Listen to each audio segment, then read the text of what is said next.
So I decided to combine two of my evaluations together. This is because on Monday I didn't do much work because I didn't pre-plan any site work for me to do at college. And on Wednesday I had the same problem, but this time after college I went ahead and did a lot of practical work to fill in for my evaluation. Now, first I'll go on explaining the site work. So as you can see here, I have a skills I will need section. This is just a minor thing, just to help my playing and production fill in its empty spots. And moving down, we have the tutorials. Of course, before we've always had this one, and now there's an explanation there, of course. But what I wanted to clarify is that these two here are the new ones. And I need a tutorial on this to showcase how Aseprite works. And then this one is more to do with a problem with Unity that I've been having since the first ever project I made. The problem is that I never know how to stop the blurriness in my pixel art, and also I just didn't know how to get Pixel Perfect Camera to work. That is why in this tutorial it explains about a number of things. One would be how to export your things correctly to be point, not be linear, so that you don't have any of those issues. The other thing is, of course, a feature that I will showcase later on. It's called the Pixel Perfect Camera, and basically I'll explain it later on. And minor things is that I've filled in some of the extra weeks for the evaluations. Anyway, if I go ahead and move on to the Unity thing. So what I have done, I will quickly pause me talking and just show you.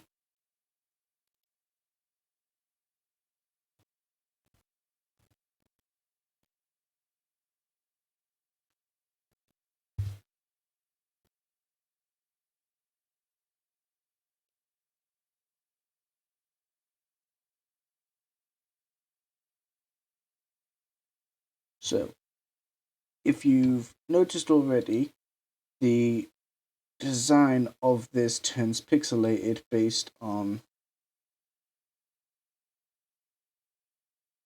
the Pixel Perfect camera. If I go ahead right here. And of course, what this does is it turns my game into a pixelated design. So if I disable this, and I went ahead and did that, it would keep it in its normal design. But what I want for this is to make it more of a pixely design, so I can have a more unique look to the Boxman model. And of course it loads into this, which shows the Boxbot main menu, and the quit button does work. I just don't want to show it because of obvious reasons. So when you start the game, it will do the same thing as always, except now it is using the Pixel Perfect camera without upscaling it, because that would make everything super pixely. And the main thing that I didn't show yet is the new mechanic for the camera. This is something that when doing the prototype, I asked the others about the cameras, and they thought it was nice to have a locked and also followed camera. But the problems, of course, were that if you use a followed camera, you can't see much, and if you use a locked camera, then you lose the quality in the pixel art. So I've spent hours figuring this out by using the Pixel Perfect camera and adjusting it occasionally. I've also got a script now so that if you use the arrow keys, the camera will pan in different directions. Not only that, but if I go ahead onto the level, you can see this red border. Now this red border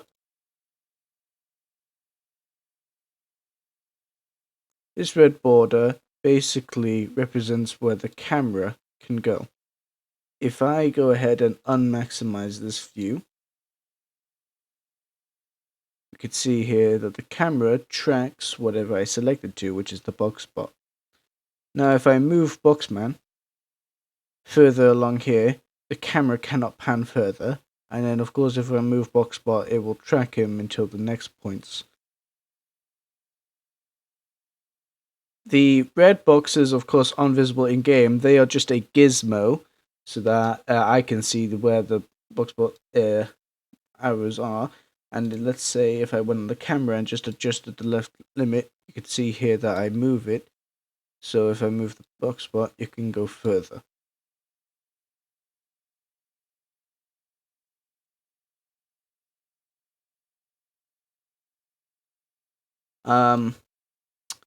So anyways, that is what I have to really show you for now. And minor things would have to be that with the camera, the pixel perfect camera, you see there's a thing called assets pixel per unit. And what I should do is every time I have a nice adjustment, I go ahead and let's say I grab the idle. I have to make sure that this kind of aligns with the camera. The Boxspot doesn't, but the things like office equipment does. I am currently just trying to figure out some minor little notes here and there, changing it occasionally. So by the time I come to college on Monday, I will probably have it be fixed, and this little zooming in problem shouldn't happen anymore. I'm not too sure why that's happening exactly.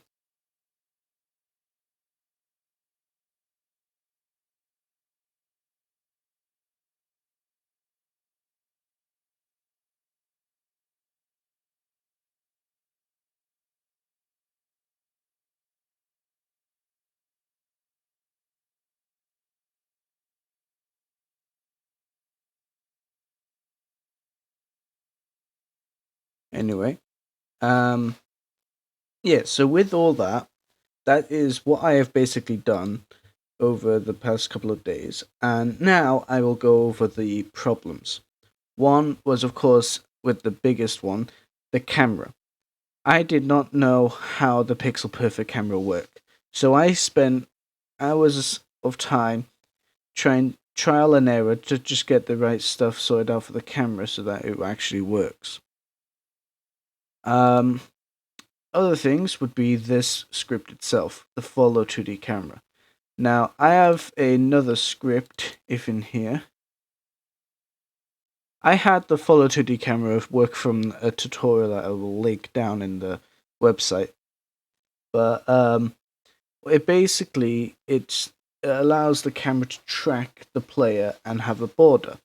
And that was it. The problem though was the fact that I didn't have a way for the camera to go look in other directions. That is why I went ahead and tried this script, the Follow Mouse camera.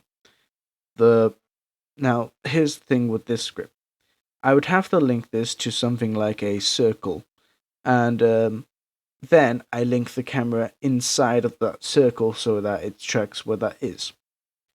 And what it would do is the mouse would move. If you move the mouse around, the circle will track the mouse, meaning the camera will. There was good things, but then there was problems with that. Was the fact that one, you can kind of go far away, but then that's when I fixed it by adding collisions. Then the next problem was the fact that the circle would also rotate in different directions, so I had to lock the rotations. But then, of course, other problems happened with the fact that if I wanted to combine these two scripts into two separate ones, it would kind of jitter the camera all over the place. So my solution was to save this script for a future project, and I work on this script more. Now, what I did was I added this script here for each different input. I basically copied this part and moved it along 4 times with each different key. And what I would do is I would have the post offset and post offset Y changed each point. Like for example, if I go onto here, this post offset here, and if I shrink go on to this point. If I set the post offset right now to, let's say, 2, the camera will be 2 from, oh no, to 5, it'll be 5 from the Boxman.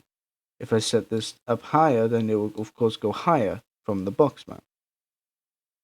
And of course, the script basically just changes these outputs to make the camera still track the box spot, while also being slightly off so you can see ahead or behind or above or below. Now that I've figured out this final solution, the next things that I need to do is get the police officer to have its working parts. And then, of course, I need to then get the box spot to have its movement script and all that. And that should almost be it, technically. The bonus things I could do, of course, is get the vent to actually still work. And minor things like options, if I wanted to, adding difficulty sliders of depending how fast the police officer moves. I have 4 weeks, based on this time that I have right now, I have 4 weeks to do whatever I want, and I can just go ahead and spend another 6 hours getting the police officer done, and then another 6 hours getting the box spot done, and then I'll basically have still got 4 weeks to get everything else done as a bonus. But anyways, from that point on, I'm going to go ahead and stop the recording, and I will update you the next time I make a new development in my project.